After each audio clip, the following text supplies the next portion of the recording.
Assalamualaikum warahmatullahi wabarakatuh. Welcome back to my channel Dapur Bun Bun. Melanjutkan catatan Bun Bun Gos Umroh pasca pandemi COVID-19. Episode kali ini kita akan mengeksplor Masjid Nabawi, masjid kedua terbesar di dunia setelah Masjid Haram di Mekah. Mari kita lihat bagaimana keindahan dan kemegahannya. Masjid ini menjadi kebanggaan umat muslim seluruh dunia.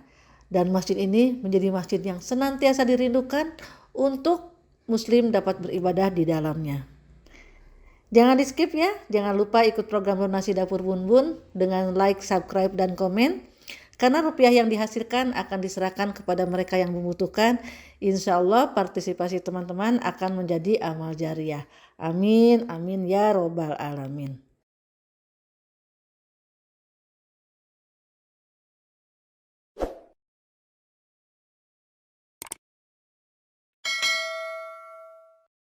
Mengenai Masjid Nabawi, dalam hadis Nabi Muhammad SAW bersabda bahwa salat di masjidku, Masjid Nabawi, memiliki pahala 1000 kali, dan salat di Masjid Haram atau Mekah memiliki pahala 100.000 kali. Itulah keutamaan Masjid Nabawi yang dibangun Rasulullah ini. Awalnya Masjid Nabawi adalah kediaman Rasulullah, dibangun dengan sederhana dengan tiang-tiang dari pohon kurma. Penerangannya berasal dari pelepah kurma yang dibakar, kemudian berkembang dan diperluas pada setiap kekhalifahan. Kini Masjid Nabawi berdiri kokoh di sanggar ribuan tiang dengan ukiran yang indah berlapis emas. Kaligrafi yang menghiasi kubah tembok dan tiang dilakukan oleh seorang khatah atau penulis kaligrafi bernama Abdullah Zuhdi Afandi selama 3 tahun. Luas Masjid Nabawi hampir 100.000 meter persegi. Lantainya dihiasi marmer dari Italia dan Spanyol dengan kualitas terbaik dan memiliki keistimewaan dapat menyimpan kelembaban. Berbagai perlengkapan modern ditambahkan seperti AC, kamera pengawas, alat pemadam kebakaran, penyediaan air minum, pengeras suara di sela-sela tiang. Dengan luas yang demikian, masjid berlantai 2 dapat menampung sekitar ribuan orang, bahkan sampai 1.000.000 orang pada musim haji atau bulan Ramadan. Masjid Nabawi memiliki sekitar 81 pintu masuk, beberapa pintu menorehkan riwayat. Babu Jibril yang merupakan pintu di mana malaikat Jibril menemui Nabi, Babu Al-Nisa yang dibuka oleh Umar bin Khattab dikhususkan buat wanita, Babu Ar-Rahmah di mana seorang badui datang kepada Rasulullah agar berdoa meminta hujan atau rahmah, pintu Abu Bakar yang sekarang sudah tidak difungsikan lagi sebagai jalan umum. Di sini Abu Bakar menangisi Nabi yang memilih berada di sisinya. Kemudian Babu Salam karena letaknya sejajar dengan tempat penghormatan berupa salam kepada jasad Rasulullah. Babu Al-Majid, Babu Al-Malik, Abdul Al-Aziz, Babu Utsman bin Affan, Babu Umar bin Khattab, dan Babu Al-Malik Saud. Itu adalah beberapa pintu yang ada di Masjid Nabawi. Kendati masjid ini penuh sesak, sirkulasi udara berjalan dengan baik. Di dalam masjid terdapat dibuat 27 ruangan terbuka. Ada 9 buah atap masjid berbentuk kubah yang dapat terbuka dan tertutup secara manual atau otomatis. Padahal berat setiap kubah tidak kurang dari 80 ton yang terbuat dari kerangka baja dan beton yang dilapisi kayu pilihan dengan hiasan relief yang sangat indah.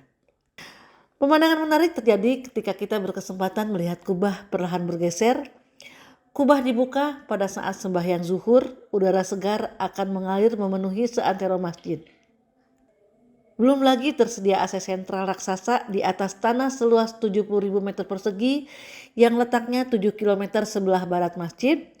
Udara dingin disalurkan melalui pipa di bawah tanah yang langsung didistribusikan ke setiap penjuru masjid melalui bagian bawah dan setiap pilar yang berjumlah 2.104 buah. Masya Allah. Pada bagian masjid terdapat 2 ruang terbuka dengan 6 buah payung artistik hasil perpaduan arsitektur modern dan teknologi canggih. Payungnya anti api, batang payung difungsikan sebagai saluran AC. Payung raksasa tersebut dapat membuka dan menutup secara otomatis. Di luar pelataran masjid, payung menaungi jemaah pada saat salat di bawah terik matahari tanpa kepanasan lagi. Payung ini berjumlah ratusan, sangat indah ketika melihat tertutup ataupun terbuka. Kemegahan masjid disempurnakan oleh cahaya lampu yang berasal dari 300-an lampu gantung bertuliskan La ilaha illallah Muhammad Rasulullah. Kemudian terdapat ratusan lampu bertulisan Allahu Akbar serta 109 lampu gantung dengan sinar neon warna putih. Apabila semua dinyalakan, Masjid Nabawi berwarna kristal bercampur emas. Subhanallah. Indah sekali kalau kita berkesempatan melihatnya. Selain keindahan dan kemegahan Masjid Nabawi, terdapat tempat-tempat istimewa di dalamnya. Pertama adalah makam Rasulullah beserta 2 sahabatnya. Lokasi makam Rasulullah ada di bagian depan di sebelah kiri. Kalau dari depan, Masjid Nabawi ditandai dengan kubah hijau. Rasulullah dimakamkan di tempat meninggalnya, yakni di tempat yang dulunya adalah kamar Ibunda Aisyah, istrinya sendiri. Kemudian berturut-turut dimakamkan pula 2 sahabat terdekatnya di tempat yang sama, yakni Abu Bakar As-Siddiq dan Umar bin Khattab. Karena perluasan Masjid Nabawi, ketiga makam itu kini berada di dalam masjid, yakni di sudut tenggara masjid. Sedangkan Ibunda Aisyah, Ibunda Fatimah, Utsman bin Affan dan sahabat lainnya dimakamkan di pemakaman umum Baqi. Dahulu terpisah cukup jauh dari Masjid Nabawi, namun kini dengan perluasan masjid, Baqi menjadi bersebelahan dengan halaman Masjid Nabawi. Yang kedua adalah Raudhah, jantung dari Masjid Nabawi yang diistimewakan tetapi berukuran kecil bernama Riyadul Jannah atau Taman Surga. Banyak jemaah haji yang ingin salat di sana karena diyakini doanya akan dikabulkan. Di Raudhah inilah Rasulullah sering duduk membacakan wahyu dari Allah dan mengajarkannya kepada para sahabatnya. Raudhah hanya berukuran kurang lebih sekitar 22 meter kali 15 meter atau 330 meter persegi. Sudah dibayangkan semua orang ingin sholat di sini, tapi tempat yang sempit. Akhirnya sekarang diatur dengan lebih tertib, bergantian, tidak berebutan. Antara rumah dan mimbarku ada taman surga, yaitu Raudhah. Oleh karenanya banyak jemaah yang ingin salat di sana karena diyakini setiap doa akan dikabulkan. Namun sempitnya Raudhah, maka sekarang pemerintah mencoba untuk mengaturnya dengan terlebih dahulu setiap mutawib mendaftarkan untuk mereka yang akan masuk Raudhah. Kemudian akan dikeluarkan jadwal beserta orang yang diperkenankan untuk masuk. Setiap rombongan diberi waktu sekitar 10 menit untuk sholat dan berdoa. Jadi tidak berebutan, mereka punya waktunya masing-masing sehingga sholat dan berdoa lebih tumaninah ketika kita berada di Raudhah. Nah, tips dari saya, kalau salat di Raudhah, perhatikan karpet tanda area Raudhah. Nanti akan ada askar perempuan yang akan memberitahu batas Raudhah. Salat upayakan dekat tiang supaya kalau tiba-tiba padat akan lebih mudah untuk melipir dan terhindar dari kerumunan. Selanjutnya ada yang disebut mihrab. Mihrab Nabi merupakan tempat Nabi Muhammad SAW biasa memimpin sholat.